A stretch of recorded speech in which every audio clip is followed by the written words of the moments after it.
In the vibrant and noisy heart of Kampala, the streets lived and breathed with energy. Vendors shouted from every corner, colorful umbrellas shaded fruits piled high on wooden stalls, and bodabodas weaved dangerously through the human current of the city. Amid this daily chaos walked a young man, Desmond, a 23-year-old orphan whose story had been shaped by struggle, but never defeat. Desmond, a tall, slender young man standing about 1.70 meters, moved with quiet grace. His coffee-brown skin glowed subtly under the Ugandan morning sun. His face was strikingly handsome, with an angular jawline, high cheekbones, and bright, expressive dark brown eyes that carried both pain and peace. His short, curly jet black hair crowned a well-shaped head. Though his frame was lean, it was athletic, like someone who had spent years walking long distances and lifting burdens heavier than his own hopes. But despite his physical elegance, Desmond's appearance told of hardship. His shirt was dirty and faded, clinging to his skin with sweat and dust. His trousers were ripped at the knees, and the worn-out sandals barely protected his feet from the heat of the pavement. And yet, he walked with his back straight, his eyes searching, not for pity, but for a purpose. On this morning, Desmond followed his usual path past the food market. He greeted no one, but his eyes noticed everyone. It was then that he saw him, Pascal, a man who seemed forgotten by the world. Pascal, 38 years old, sat motionless beneath the shadow of a large mango tree, its branches reaching protectively over him. He appeared fragile, but there was a quiet dignity in his posture. Pascal was a tall man, around 1.80 meters, with a slim, straight build. Like Desmond, his skin was coffee brown, but slightly darker from sun exposure. His oval-shaped face was partially obscured by a faded cloth wrapped over his head, and his eyes hidden behind dark glasses. Yet, beneath that quiet face, something glowed, eyes that still shimmered beneath the lenses, unseen by the world. His robes were dusty, hanging loosely from his thin frame, and his bare feet rested on the rough soil, calloused and still. He didn't speak.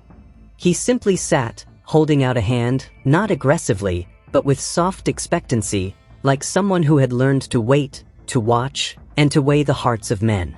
Desmond slowed his steps as he approached the tree. People passed Pascal without a glance, some annoyed, some blind to his presence. But not Desmond. Something in the air around Pascal felt different, calm, even sacred. The noise of Kampala seemed to dim for a moment. He stopped and stared.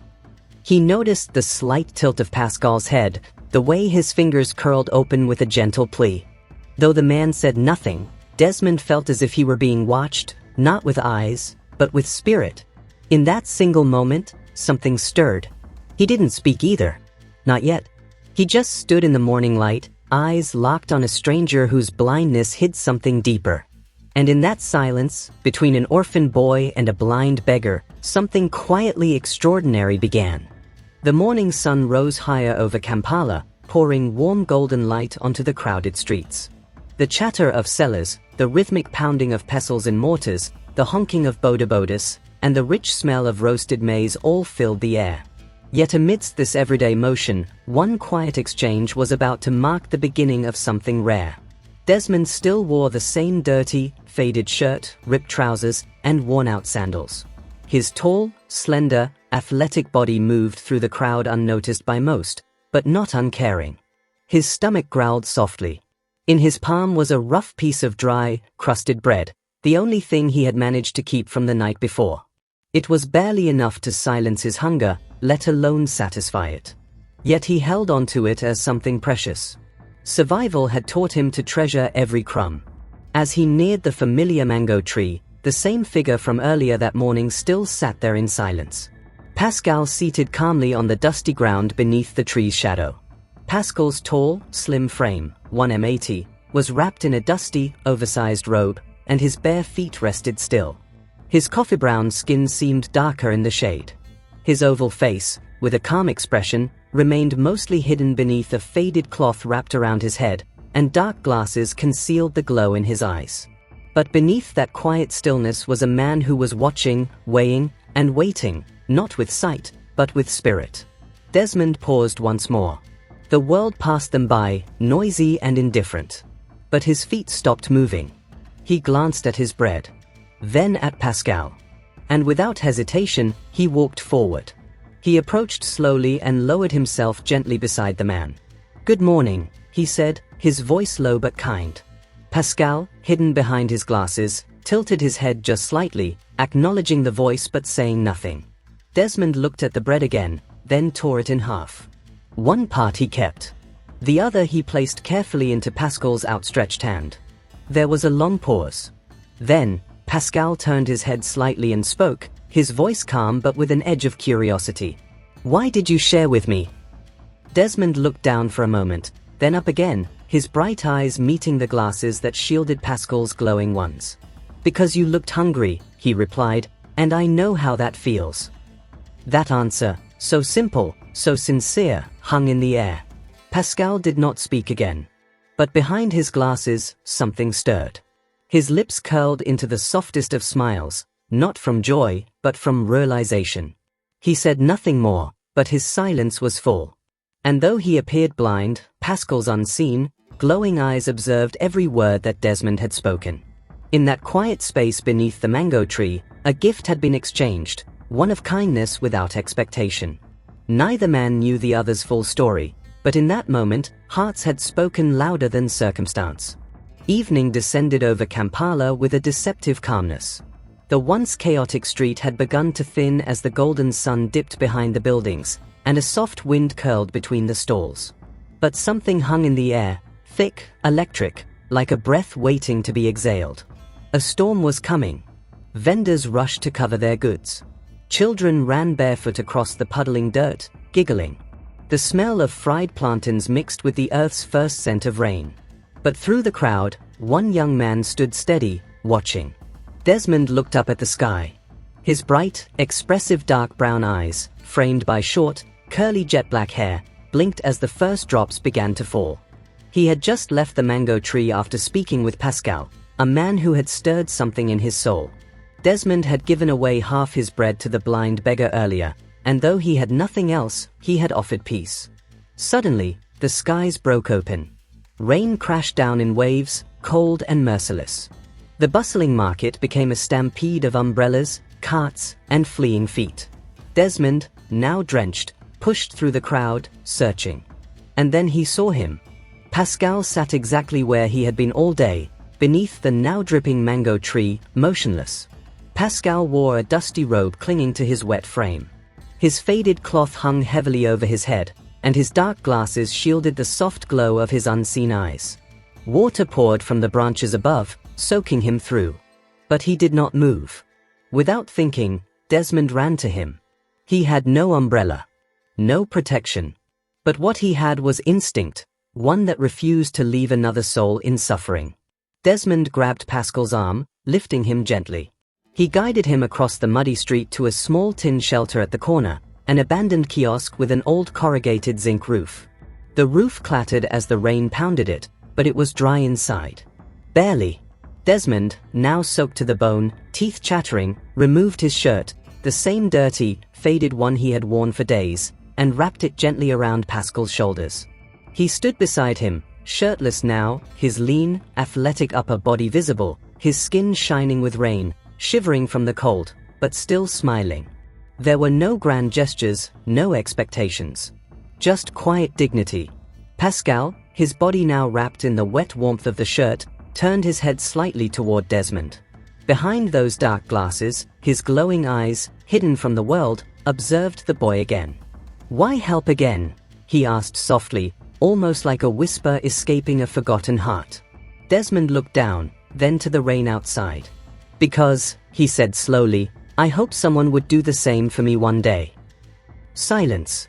And in that shelter, beneath the rattle of the rain, something unspoken passed between them.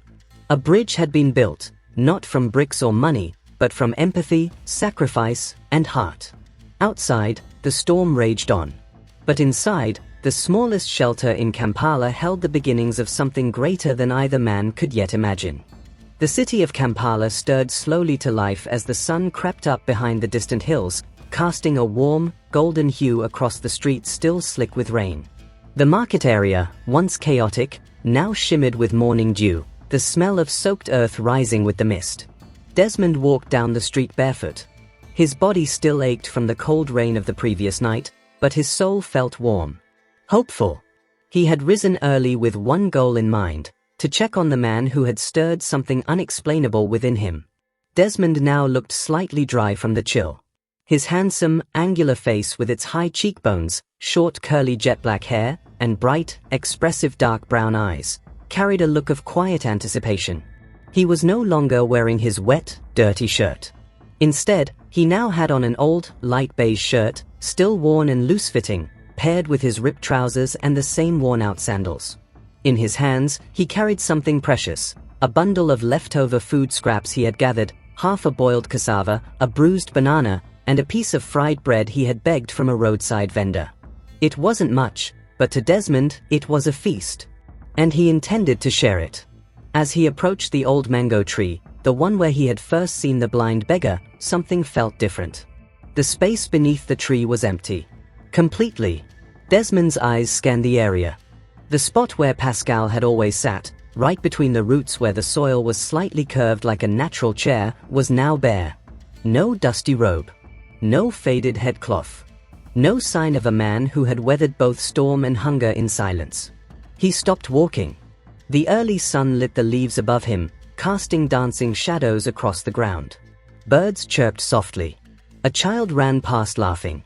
Life moved on as if Pascal had never existed.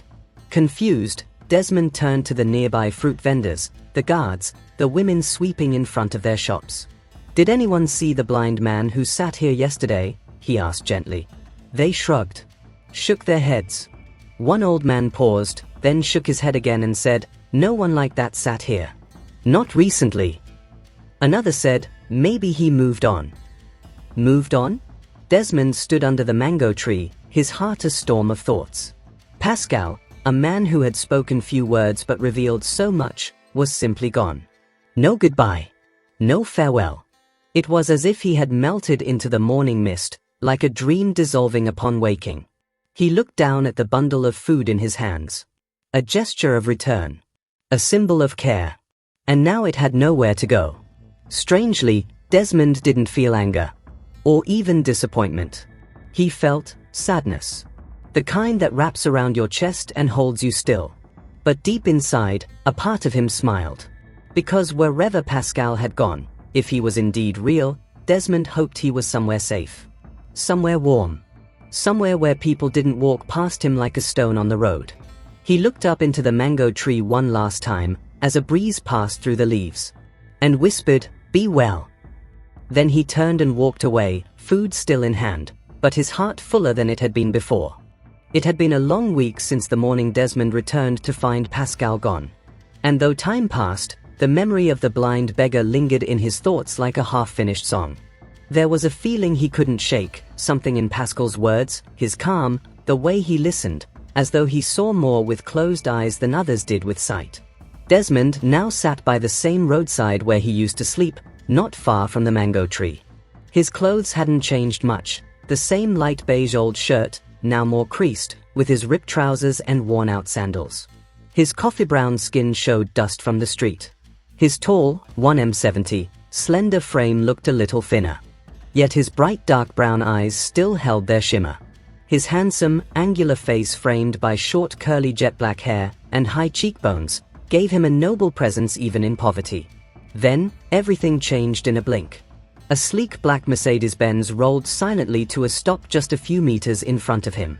The glass was tinted. The car was flawless, glossy under the Ugandan sun, like it had no business in this dusty street. Desmond looked up, startled. The back door opened slowly. From the vehicle emerged a man, tall and commanding. His skin tone matched Desmond's, deep coffee brown, but his presence was transformed. Gone was the filthy robe, the cloth over his eyes. This was Pascal, revealed.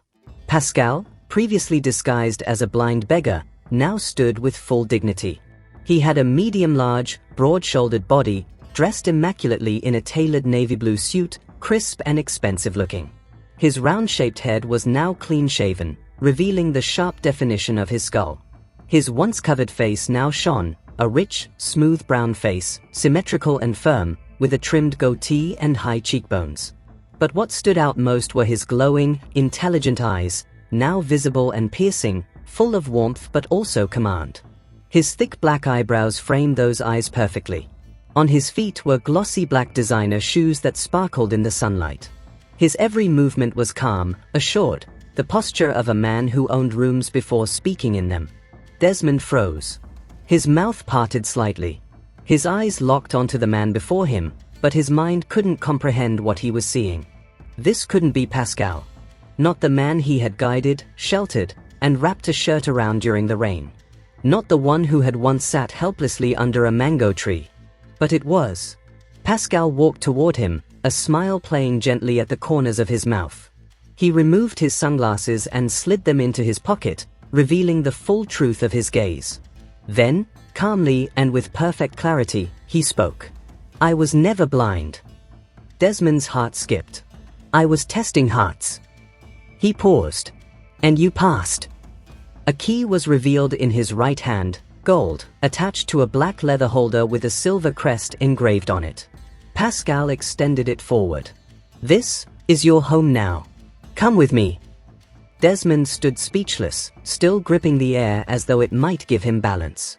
The dust on his feet, the hunger in his belly, the humility in his heart, none of it matched the moment. A single tear escaped the corner of his eye, even as he tried to suppress it. He didn't know whether to kneel or speak or run. But he knew one thing, this was no dream. And the man he once helped had just rewritten his future. The sun poured gently through the massive windows of the villa. Warm rays kissed polished floors, soft white curtains swayed gently, and the scent of blooming flowers drifted in from the garden. Desmond stood motionless, soaking it all in, the silence, the beauty, the disbelief. He was now clean, transformed, slender body clothed in a crisp white shirt and dark blue jeans. His coffee-brown skin glowed under the light, no longer dulled by dust or hardship. His angular face, still striking and expressive, looked freshly washed, his high cheekbones and bright, dark brown eyes now free from the tiredness that once dimmed them. His short, curly jet black hair was now neatly trimmed and styled, and for the first time in years, he wore clothes that fit him, soft, modern, new. And yet, the most noticeable change wasn't on his body.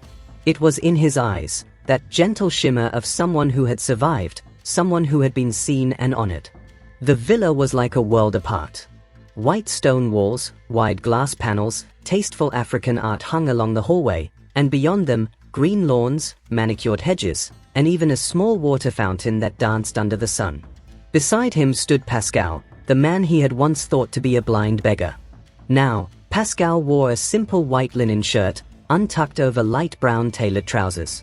His medium-large frame, broad shoulders, and round-shaped head, paired with a smooth coffee-brown face, made him appear both commanding and kind. His high cheekbones, clean-shaven head, and thick black eyebrows gave him a polished but approachable air. His glowing brown eyes, previously hidden behind dark glasses, now radiated warmth and wisdom. Together, they stood in front of a tall window that opened to the garden. Desmond couldn't stop looking outside. Everything was too perfect. Too still. Too generous. "You built all of this?" Desmond finally whispered, his voice barely holding itself together. Pascal smiled and nodded. "Years of work. But money only builds walls." He placed a firm hand on Desmond's shoulder.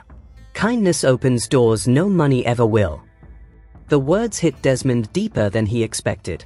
He thought of the day he first met Pascal, sitting beneath the mango tree, blindfolded, silent, and broken-looking, and how he had offered him half of his only meal. He remembered the rain, the torn shirt he gave Pascal to shield him, the silence they had shared in the dark. He remembered how everyone else had ignored Pascal. But something in him just couldn't. And now, he stood here. In a home that wasn't just grand, it was safe. Peaceful. "I don't know what to say," Desmond muttered, blinking quickly. Pascal chuckled gently. "You already said it, the day you chose to care." Desmond turned toward him, and for the first time in a long time, he smiled wide, not forced, not polite, but deeply real. His eyes were now moist, but he didn't try to hide the tears. Let them come. For all the years of hardship, of sleeping in corners, of being unseen, this was the reward for the one thing he never let poverty take from him, his heart. Behind them, the fountain trickled, birds chirped softly in the distance, and the sky began turning gold. It wasn't a fairy tale. It was what happened when someone chose compassion over comfort. A new life had begun. In a world where appearances deceive and wealth often hides behind worn-out clothes, one thing remains true: kindness never goes unnoticed. Desmond, a young orphan with nothing but a caring heart, gave all he had to a man he believed was blind and helpless. Yet, that simple act of selflessness changed his destiny forever. Pascal, the man behind the mask, a billionaire in disguise, wasn't looking for pity. He was searching for sincerity. In Desmond, he found a rare heart, pure, unshaken by wealth or appearances. This story reminds us that you never know who is watching.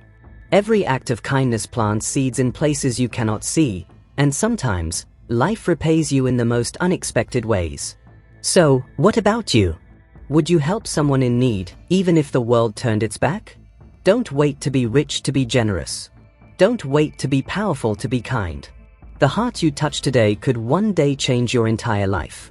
White right pointing backhand index if this story touched your heart. Like, share, and subscribe to our channel for more inspiring stories. You never know, the next story might be yours. Thank you for watching us and see you for the next videos.